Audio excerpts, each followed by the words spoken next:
Directiva, un programa de análisis, discusión, reflexión, debate e interacción con la comunidad de la Universidad de Ixtlahuaca, CUI. Bienvenido.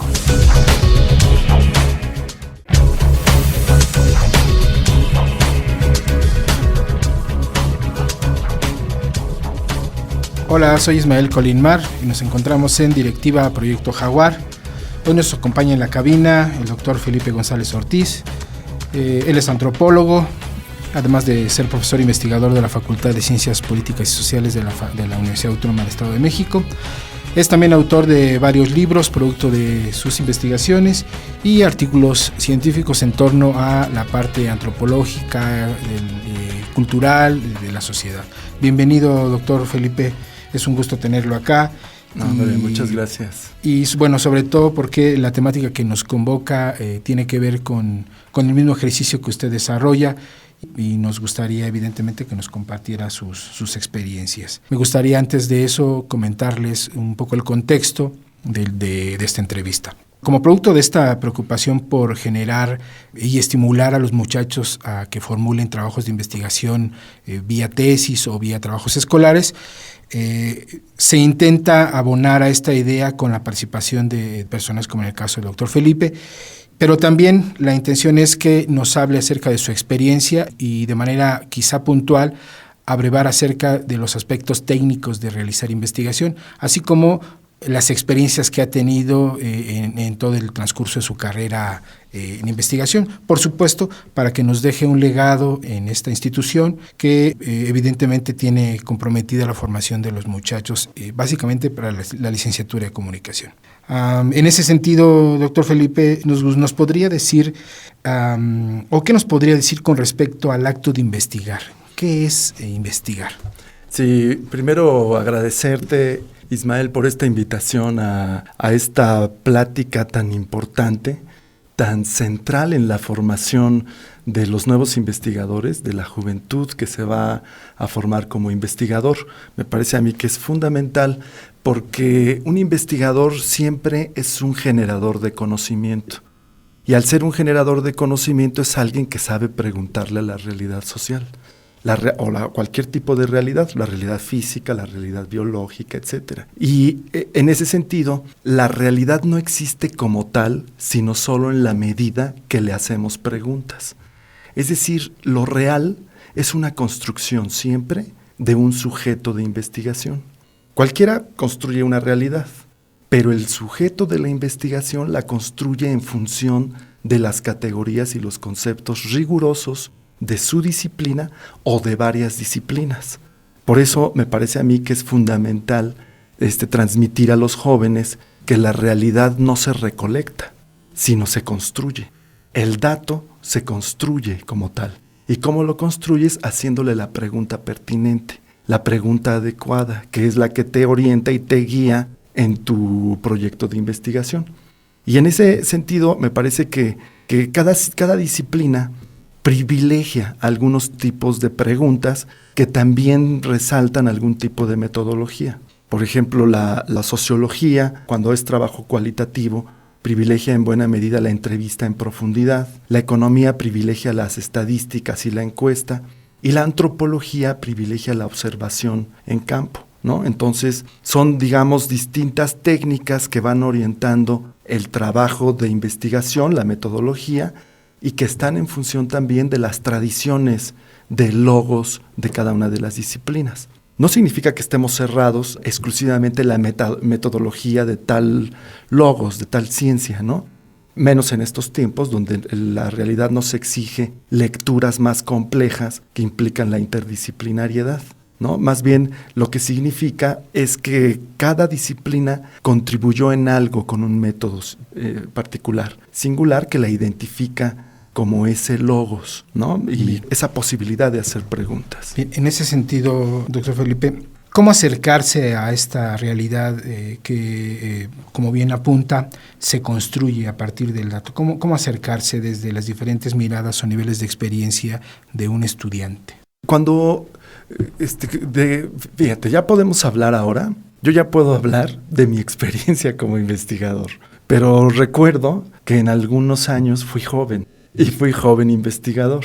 Entonces, yo soy antropólogo. Mi primera experiencia con trabajo de campo para construir el dato, construir la información, fue con el método etnográfico, que implica la observación, irte a vivir un tiempo a alguna comunidad, y implica observarla en su cotidianidad permanente e ir entrevistando a las personas que se van acercando conforme va avanzando tu estancia en comunidad. El trabajo de observación no es la simple mirada o la simple contemplación, sino implica tener un guión preciso de observación que está nutrido por la teoría. Por eso un joven investigador debe leer muchísimo, porque la teoría en buena medida enriquece tu capacidad de observar. La observación no es una técnica ingenua ni fácil de realizar. La observación en sí es muy compleja y solamente la puedes realizar si tienes un bagaje teórico completo. Si no lo tienes, el mundo se cierra a tus ojos. Hay cosas que no alcanzas a ver. De ahí que teoría y empiria vayan de la mano siempre. Tenemos que tener como un juego muy equilibrado entre lo teórico y lo empírico. Pues lo empírico nutre a lo teórico, pero también se nutre lo empírico de lo teórico, ¿no? En ese sentido. ¿Podría, de alguna forma, respetando los planteamientos que está estableciendo, un joven investigador podría acercarse de manera inicial al contexto, aún sin todo el bagaje teórico, de manera inicial? ¿Y qué podría rescatar a ese nivel de experiencia si no tiene todavía una formación teórica? Esa es una pregunta muy interesante y muy buena, porque el joven tiene la ventaja de no estar atrapado en todo el bagaje teórico. Tiene esa ventaja. Y de pronto algún chispazo de observación que la teoría oscurece, porque también sucede lo contrario. La teoría, al orientarte en la observación, también contribuye a que no puedas ver algo que esté afuera de ella.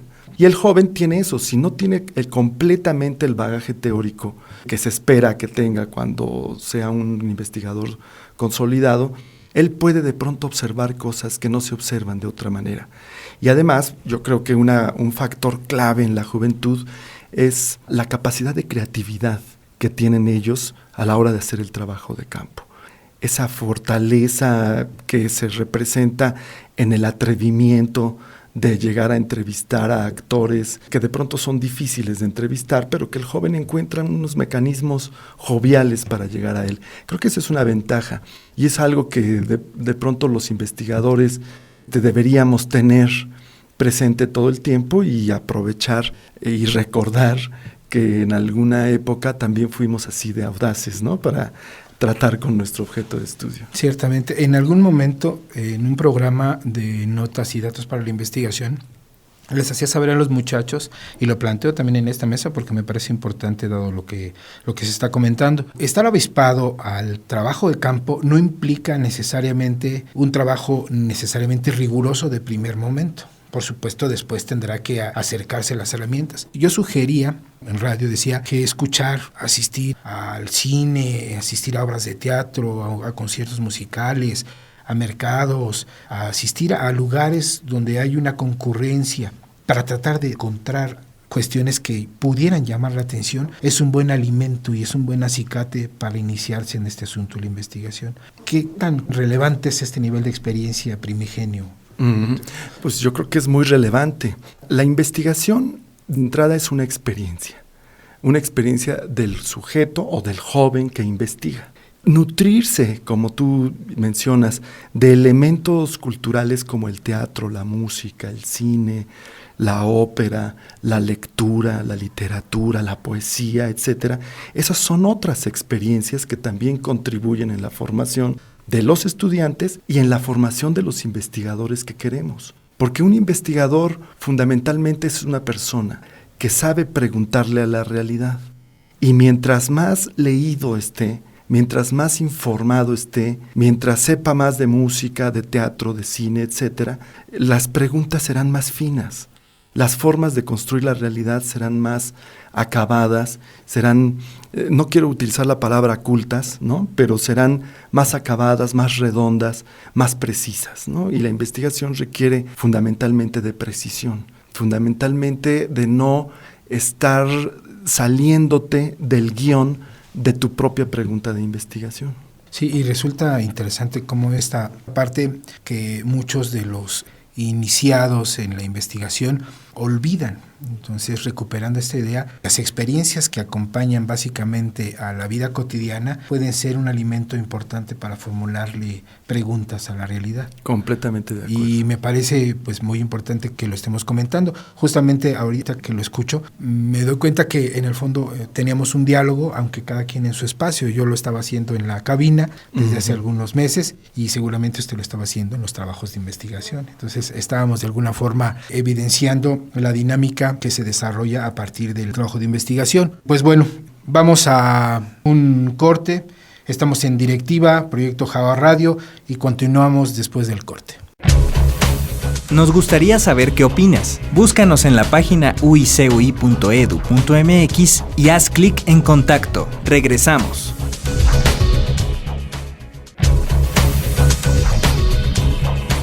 Regresamos a Directiva de Proyecto Jaguar Radio con el tema sobre las preguntas y la construcción de temas de investigación. En la cápsula pasada habíamos estado comentando acerca de qué tan relevante era el acto de investigar. Felipe nos había puesto en contexto con respecto a lo importante que es preguntarle a la realidad y a lo relevante que resulta acercarse de manera cotidiana a lo que nosotros estamos planteando desde nuestra propia experiencia de vida.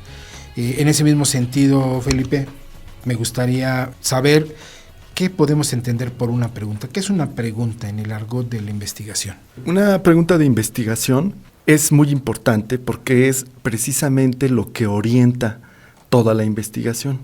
O sea, una pregunta te da los límites de la pequeña rascada que le vas a dar a lo real. La pregunta te va a definir exactamente cuál es el pequeño punto sobre el que vas a reflexionar, que vas a construir, de toda esta realidad que aparenta caos, aparenta complejidad inaprensible, ¿no? Entonces la pregunta te orienta en ese sentido. Yo generalmente uso la metáfora de que hacer una pregunta de investigación es como limpiar el puerto del que va a salir tu barco.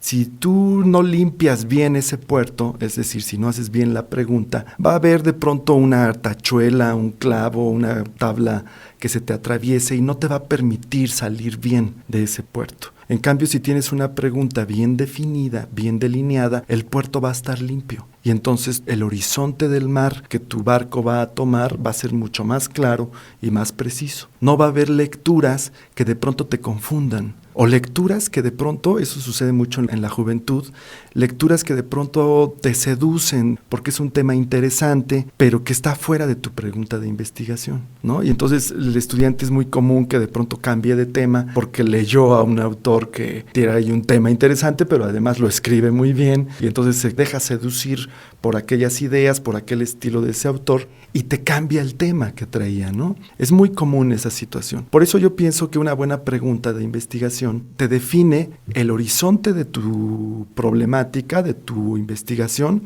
y también te define la actitud para que estés todo el tiempo con tu tema, es decir, la pasión que tengas con tu tema. Ese por un lado. Por el otro lado, la pregunta de investigación también te define la técnica de investigación, es decir, las técnicas que vas a utilizar para llegar a responder o a replantear dicha pregunta. Por ejemplo, si tú preguntas sobre cuántos suicidios se dan en la cohorte de la juventud de 20 a 25 años, esa pregunta te lleva irremediablemente a las estadísticas, porque empieza con cuántos. Distinto a que si preguntas por las causas que llevan a los jóvenes a tener la intención suicida, te lleva a la entrevista, al menos.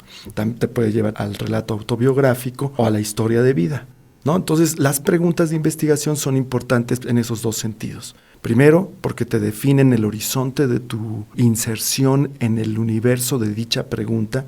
¿no? Te definen lo que vas a leer, te definen los actores a los que vas a entrevistar y por el otro lado te definen las técnicas que vas a utilizar en tu investigación. Yo pienso que una buena pregunta de investigación es tener casi la mitad de la investigación hecha. Y en ese mismo sentido, la pregunta inaugura una posibilidad dialógica, es decir, una posibilidad de comenzar a dialogar con la situación dada, con el contexto. Sí, completamente. O sea, una buena pregunta de investigación te deriva todas las demás preguntas y te orienta en dónde vas a encontrar las respuestas o las aproximaciones a la respuesta de dicha pregunta. Y eso de entrada ya es un acto de diálogo. Estás dialogando permanentemente con tu universo de investigación y contigo mismo. Porque finalmente también uno como investigador decide, toma decisiones, hasta dónde se le pregunta a la realidad. Y esas decisiones están hechas en función de la pregunta fundamental del proyecto, que de él derivan muchas más preguntas, pero todas orientadas a la principal. Resulta curioso porque, bueno, en el fondo la investigación también supone ser un acto de comunicación permanente, porque empezamos a tener vínculos con la realidad, la pregunta y ciertamente en los niveles de diálogo porque nos va ofreciendo respuestas a esa pregunta. Y entonces el acto de comunicación se convierte en un acto más o menos no sublimado ni tan relativo como un acto permanente de comunicación, que tenemos formas de cómo entender lo que está ocurriendo. Sí, de acuerdo. Mira, voy a poner el ejemplo yo de un proyecto de investigación que estoy realizando, que habla sobre las distintas modalidades de mercado que existen en la ciudad. Entonces existe el mercado tianguis, que es itinerante, el mercado fijo tradicional, el supermercado y el mercado de élite. Podríamos agregar también el mercado por internet, pero hasta ahorita estoy con estos 4 que están más territorializados. Y cuando fui la semana pasada al mercado 16 de septiembre, entré al mercado, hice observación de todos los puestos que había, más o menos me quedé con una idea de cómo está organizado ese mercado. Más o menos me quedé también con una idea de quiénes iban a ser mis interlocutores en ese universo. Y más o menos también ubiqué las complicaciones que podría yo tener a la hora de formular mis preguntas en las técnicas de investigación, no en las del proyecto, que son otras, son las que orientan las técnicas. Claro. Y entonces, cuando me presenté con la comisión, porque hay un comité que se nombra cada 3 años, eso no lo sabía hasta después, cuando me presenté con ellos, yo iba un poco nervioso, siempre genera muchos nervios. Claro. El primer contacto con las personas, yo iba un poco nervioso y empecé a imaginar 4 escenarios. Que el primero, que no estaban dispuestos a que yo investigara con ellos, que no estuvieran el día que yo iba y que habíamos quedado en la cita, o que sí estuvieran dispuestos pero me pedían requisitos burocráticos, o que estuvieran completamente abiertos a la plática. Y la sorpresa fue que estaban completamente abiertos. Entonces, el proyecto de investigación tuvo una posibilidad real de realizarse y tuvo también unos dialogantes abiertos al propio proyecto. Tan abiertos que no solo quieren apoyarme en mi investigación, sino también quieren un video, quieren un tríptico, quieren un libro de fotografías, quieren que hagamos un seguimiento de los santitos que tienen ahí adentro del mercado, y entonces es un universo de investigación que clama hablar. Y ahí esto es muy importante, porque el investigador le hace hablar de un modo riguroso, conceptual, pero al mismo tiempo el universo de investigación o el objeto, para decirlo en términos de la epistemología clásica, también clama hablar, clama visibilidad, clama ser visto. Eso es un diálogo permanente entre el investigador y su objeto. Y justamente por eso yo también me incorporaba a esta preocupación. Y por otro lado también comentar que puede ser un poco riesgoso, es decir, demasiada información también puede producirnos saturación. Entonces, justamente la investigación y las herramientas que proceden de la disciplina científica, metodológica de las ciencias sociales, nos permite acotar lo que es relevante de lo que puede ser relevante, pero que no atiende la preocupación de la pregunta de investigación y que puede en un posterior trabajo abordarse. Es decir, es bueno llevar acotaciones y es bueno sembrar límites de la investigación, pero eso no implica que se deje abandonado el tema, ni que no se quiera hablar de ello. Es decir, la comunicación, si bien es muy abierta, también supone límites, el propio diálogo con el objeto de estudio. Y esto que estás planteando me parece muy relevante porque alimenta mucho la posibilidad de que los muchachos comiencen a acercarse a la realidad y comiencen a ver exactamente lo que están mirando. Y en la medida en que lo están mirando, empiecen a formularse primero preguntas iniciales hasta que logren ellos configurar quizá la pregunta que les va a guiar en términos generales y que les va a ir respondiendo gradualmente este escenario. En ese mismo sentido, en un caso muy particular, hay dos estudiantes que trabajan el asunto de las bodas en un determinado municipio del Estado de México. Y la primera lógica es que cuando uno les pregunta, ¿qué saben de esto? Y me dicen, no sé nada. No, la primera regla, hay que ir. O sea, no formules nada. Ve a una boda del tipo que te preocupa, siéntate, observa, trata de entender qué hay ahí y gradualmente tú empezarás a preguntarte cosas. Evidentemente ya después lo harás bajo el amparo teórico, pero primero tienes que acercarte a ver qué está ahí. Por supuesto, si ya llevas el amparo teórico cuando te acercas, pues es mucho mejor todavía.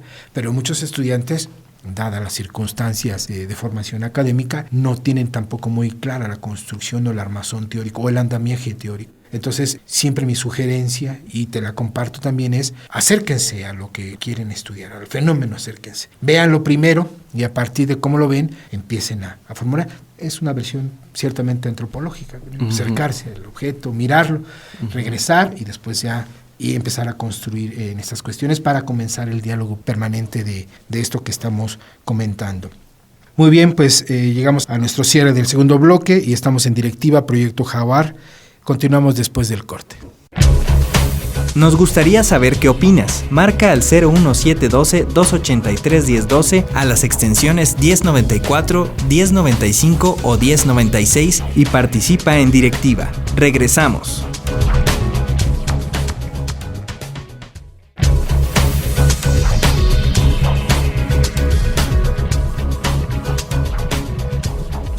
Regresamos a Directiva de Proyecto Jaguar Radio con el tema la investigación y el acto de investigar. En el pasado corte habíamos estado comentando acerca de cómo entrábamos en diálogo con el objeto de estudio, para ser mucho más precisos, y cómo se provocaban inquietudes con respecto al acercamiento que se tenía a la realidad y cómo ésta nos pudiera contestar. Felipe nos planteó un asunto muy interesante que realiza actualmente, que tiene que ver con el acercamiento a un tema de investigación en donde se estudian los mercados, y en ese mismo ámbito comentábamos que se produce una saturación de información que ciertamente es necesario acotar para saber qué se puede hacer y que además eso que se genere esa información tampoco quede en desuso, que termine utilizándose, que no quede en la parte marginal, que termine sirviendo para apoyar y apuntalar cuestiones explicativas del propio proyecto. Y en eso me gustaría que ahondáramos un poquito, Felipe. Sí, cuando haces la pregunta generalmente es teórica. Por ejemplo, en este proyecto es trabajo y consumo en las modalidades de mercado en las zonas urbanas. El trabajo y el consumo, como es en el tianguis, como en el mercado fijo, como en el supermercado y en las plazas comerciales de élite, ¿no? Ahí ya una diferencia. Y luego investigar cómo una modalidad de mercado puede estar invadiendo a la otra, que generalmente los que están perdiendo son los tianguis y el mercado fijo. Pero no obstante, cada objeto tiene sus propios actores y los actores sociales hablan y claman, como en el caso de los mercados fijos, ser escuchados y ser visibles, cosa que no sucede en el mercado de élite, que es visible por sí mismo. Está en una zona de la ciudad más o menos urbanizada, toda la gente que pasa lo ve, etcétera, ¿no? Entonces son otras cosas. Pero en este caso de los mercados fijos, pareciera que ellos están invisibles, no son visibles a la sociedad. El Walmart está en la tele a cada rato, ¿no? Es todos los supermercados, ¿no? Estos no, los mercados fijos ni los tianguis están ni en las redes, ni en los medios de comunicación. Entonces, ellos quieren hablar. Tú como investigador, si eres un joven con poca experiencia, lo que tienes es que todo lo que dice tu objeto es relevante y de pronto no lo sabes meter en la línea que orienta tu pregunta de investigación. Y eso es un problema. La idea es que tengas las habilidades epistemológicas y nociológicas, ¿no?, para diferenciar qué tipo de información es relevante para tu pregunta y cuál es relevante para los actores y cuál es relevante de pronto para ti también, ¿no? Porque a lo mejor estando en el mercado te puedes enterar que ahí las verduras son más baratas que donde tú vas a comprar.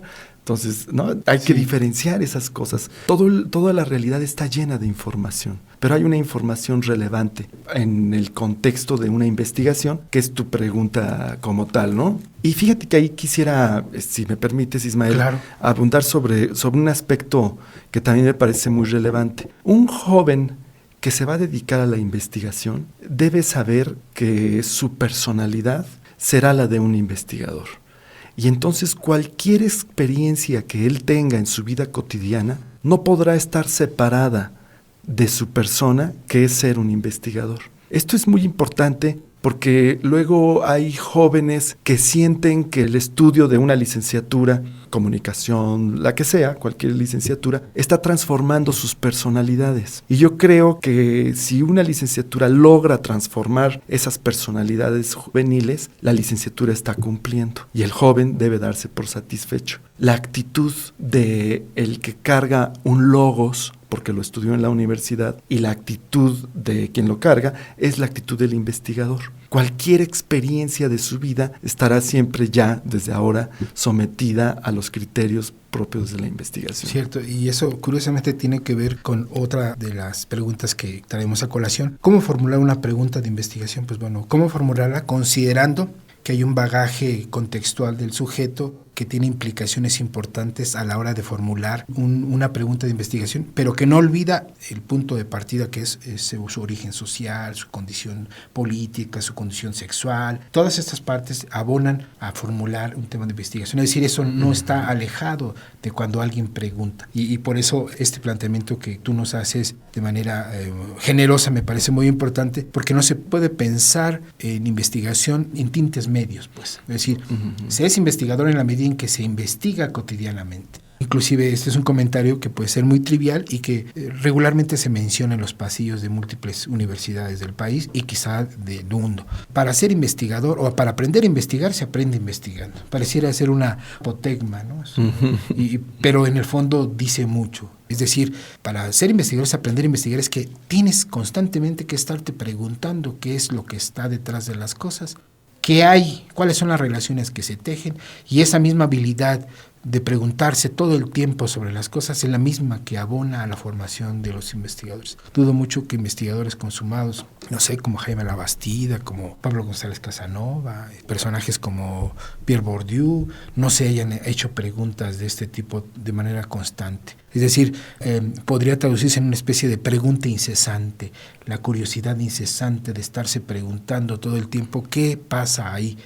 Y después empezar a formular con el propio andamiaje de la teoría, esto es lo que pasa ahí, ¿no? Se configura una especie de alcance de la certidumbre para encontrar, si no verdades absolutas, sí verdades relativas a esa explicación del fenómeno. Por eso digo que justamente es relevante pensar que un joven investigador debe pensar en esos términos, ¿no? Siempre pensando en lo que está viviendo, lo que está observando y toda la transformación que está ocurriendo, independientemente de la licenciatura, de la formación académica que él puede estudiar. Por eso mi pregunta es, ¿cómo formular una pregunta de investigación?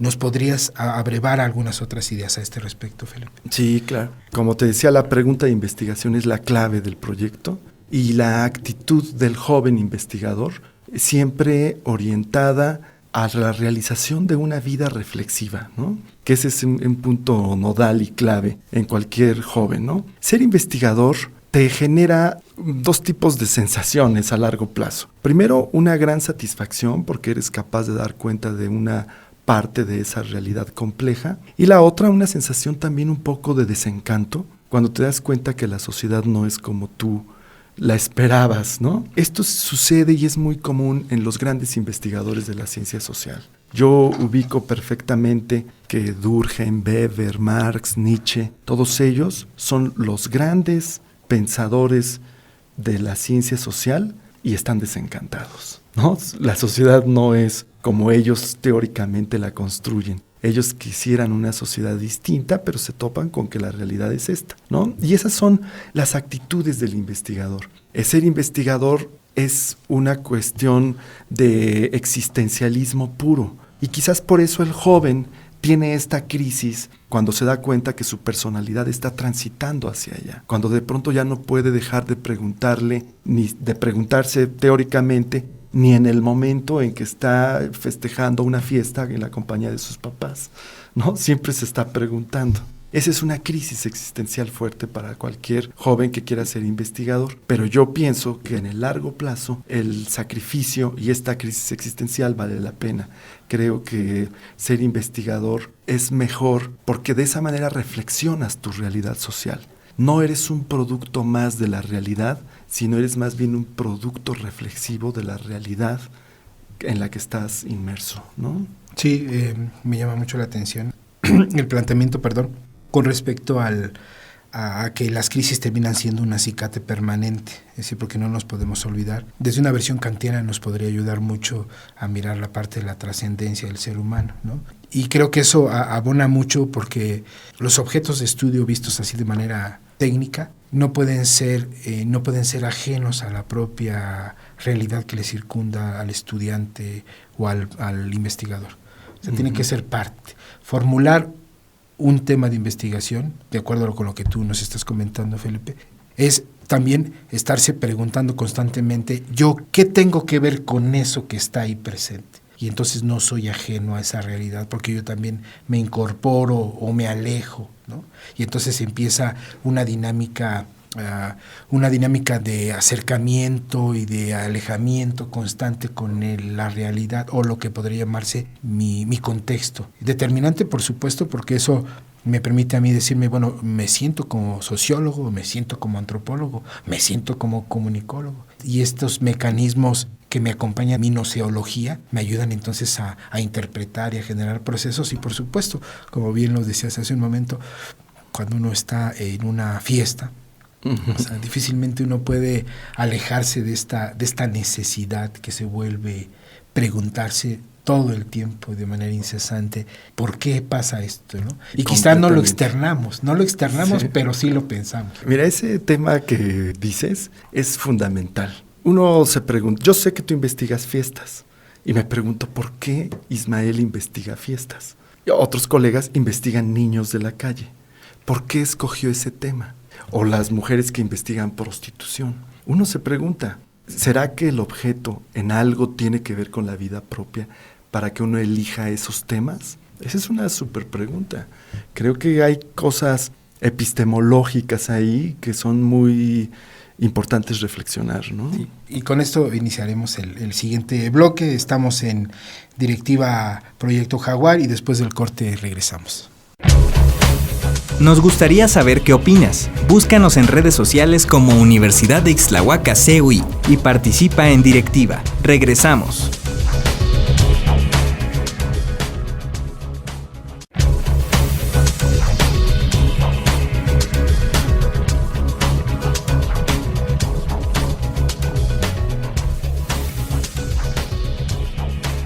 Bien, regresamos a Directiva Proyecto Jaguar para tratar de ir cerrando con esta entrevista con Felipe González Ortiz, que nos ha enriquecido de manera interesante, y vamos a entrar en un diálogo que ayuda a establecer rutas en torno a qué hacer de la investigación. En esa intención, me parece que un autor, ahorita olvidé realmente la recuperación del nombre, pero citaba algo muy interesante que me gustaría compartirlo en esta mesa. Dice que nosotros, o los investigadores, estudiamos lo que nos afecta. De afectar en dos sentidos, es decir, lo que nos afecta socialmente, pero lo que nos afecta emocionalmente. Entonces, estas dos connotaciones son muy importantes, porque nos puede afectar de manera tan íntima y tan personal que produce muchas cosas, o nos afecta socialmente, que entonces nuestras preguntas también tienen mucho que decirnos en este sentido. Y por eso, cuando terminamos el bloque anterior, estábamos pensando en todas estas implicaciones de las cercanías con nuestra propia forma de ver el mundo y la forma de preguntarle la realidad. Un profesor de la facultad hace algunos años me comentaba algo muy curioso, decía que la mayoría de nosotros nos inclinamos a estudiar buena parte de las disciplinas porque tenemos una deuda pendiente, y esa deuda pendiente puede traducirse en múltiples formas. Y nos ponía un ejemplo para acompañar un poco este argumento. Nos decía, el sociólogo está preocupado por la sociedad porque en efecto sabe que la sociedad tiene algo que decirle a él y la sociedad no ha entrado en un diálogo permanente con él, y él siente que debe tratar de buscar esa conexión. Así los antropólogos, por ejemplo, decía que buscaban de manera incesante saber cómo funcionaba la cultura, porque en buena parte sus explicaciones desde la versión antropológica le inquietaban al estar incrustados en estas dinámicas. Y lo mismo decía para el psicólogo, decía que el psicólogo tenía problemas personales que resolver. Y distingo que en esta cuestión, puede ser un poquito relativa y lo asumo como tal. No quiero decir que lo que acabo de comentar es completamente cierto, sin embargo, me parece que puede abonar a una discusión mucho más amplia por qué seleccionamos nuestros proyectos de investigación. Y en ese respecto, antes de continuar con otras temáticas, ¿nos podrías comentar algunas cuestiones a este respecto, Felipe?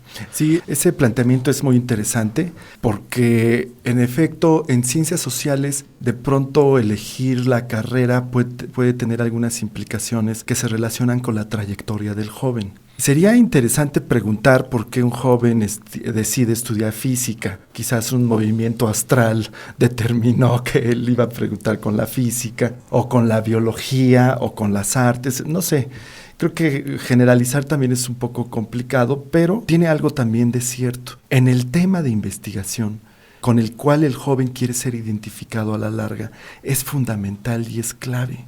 En las ciencias sociales, al menos, los temas de investigación en alguna medida sí están o forman parte, los elegimos porque forman parte de la trayectoria de nuestras vidas, porque en algo nos afectaron. Entonces aquí lo que vale la pena preguntarle al joven es cómo quiere que lo vean sus pares y sus colegas en el largo plazo. Es decir, porque el tema de investigación elegido es el tema que lo va a volver experto en esa problemática.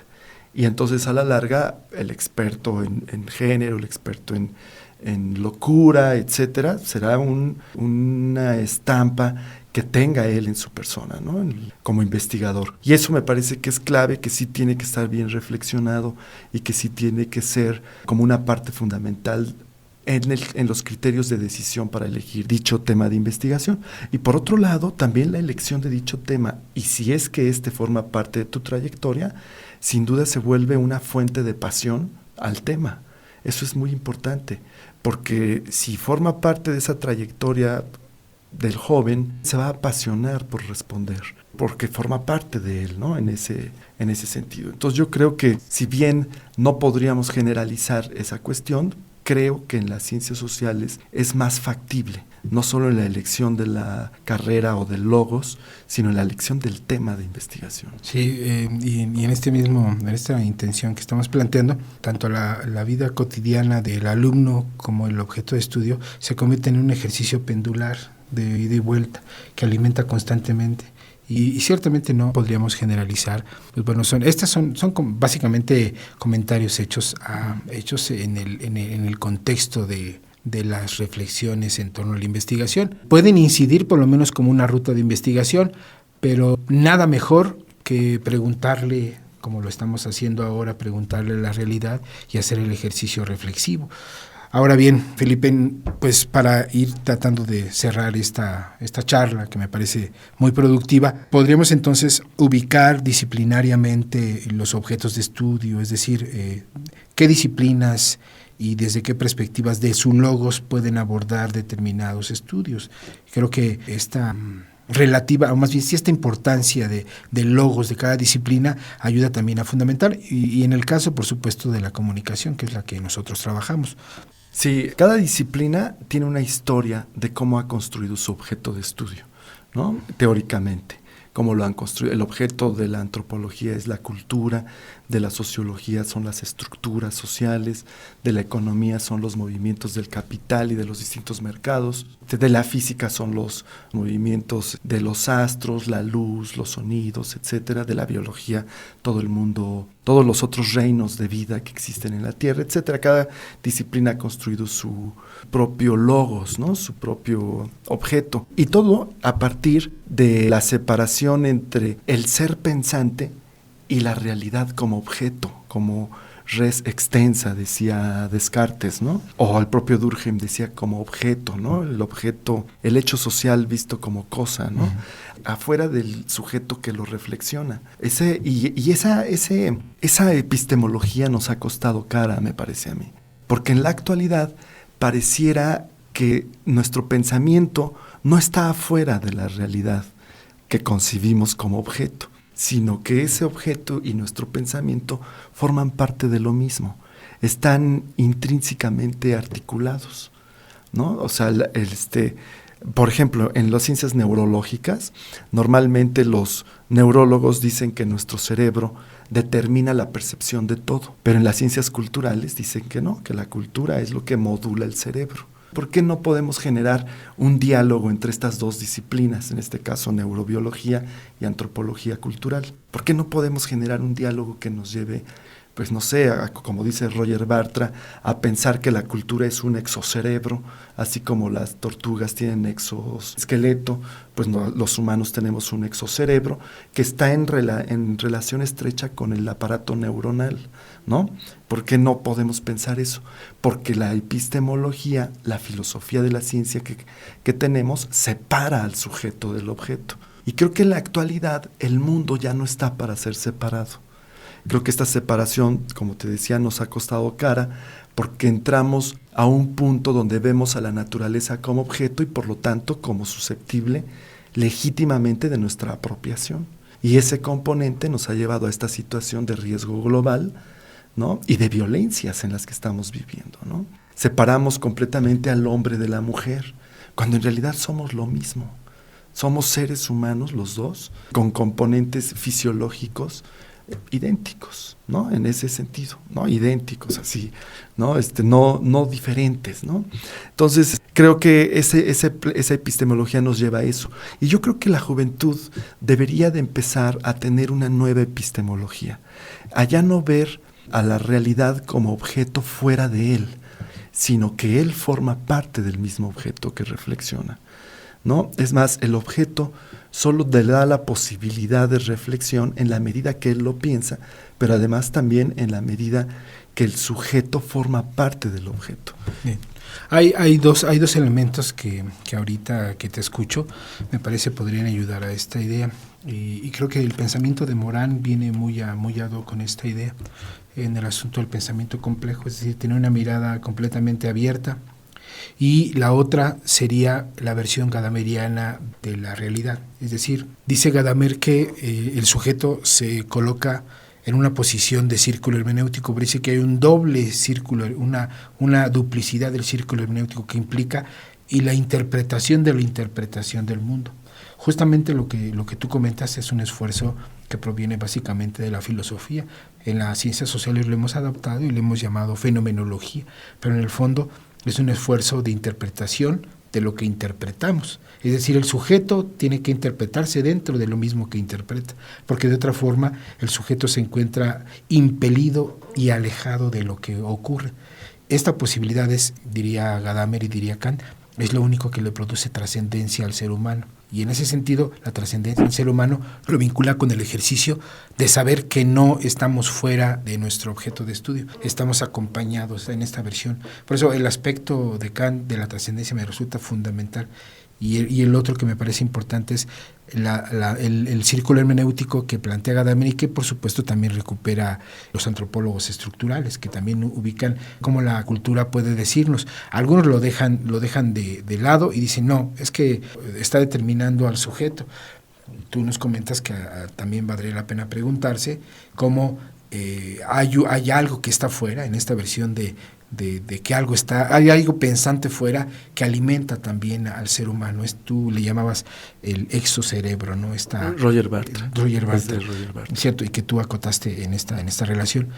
A mí me parece muy, muy interesante y me parece que abona mucho a las expectativas de cómo formular preguntas de investigación a una realidad que no está alejada de nosotros, que está cercana, que nos constituye y que la constituimos en ese movimiento pendular que yo planteaba hace un momento. Es decir, que nos ayuda a formular este tipo de aspectos y que nos va a contribuir a generar elementos con un mayor carácter explicativo a las disciplinas sociales.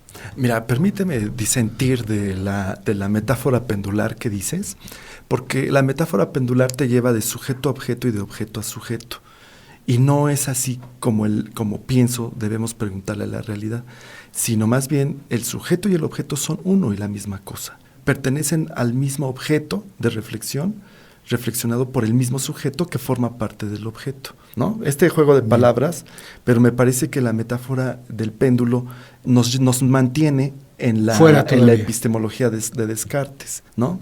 Creo que el reto actualmente es no leer la realidad como una historia fuera de quien la construye, sino leer la realidad con el que construye adentro de ella. Bien. Bueno, sí, me parece que esa perspectiva está inserta en el propio diálogo quizá no en términos pendulares, pero sí del círculo hermenéutico, del mismo ejercicio de interpretación de lo que interpreta el sujeto, porque en ciencias sociales la aspiración, mucho más allá también de la explicación, está interpretar y de comprender los fenómenos sociales. Entonces, en ese mismo mecanismo, Gadabra nos apunta a este doble círculo hermenéutico. No es el único que abona a esta idea, pero digamos que es una recuperación de la filosofía. Y bueno, me parece que la precisión que acabas de hacer nos ayuda también a comprender cómo se debería conducir el trabajo de investigación. Para ir cerrando, Felipe, ¿podrías tener algunas recomendaciones, algunas sugerencias, algunas consideraciones en torno a lo que hemos recuperado? Hago una síntesis de manera muy breve. Abonamos en la idea de que la realidad se construye. También establecimos que la pregunta de investigación tiene que ver evidentemente con el contexto. Dimensionamos el proceso de saturación que se produce cuando cuando el joven investigador o el investigador se acerca al objeto de estudio, y cómo entonces distinguir esta parte de la saturación con límites metodológicos. Distinguimos también que en esta breve charla lo importante que resulta es reconocer lo que nos afecta como investigadores y hasta dónde nosotros podemos orientar nuestro trabajo de investigación, y finalmente las posibilidades disciplinarias del objeto de estudio. Uh-huh. Estos son algunos de los contenidos que vertimos ahora y que, bueno, para tratar de ir cerrando con este planteamiento, ¿qué podrías apuntar en ese sentido?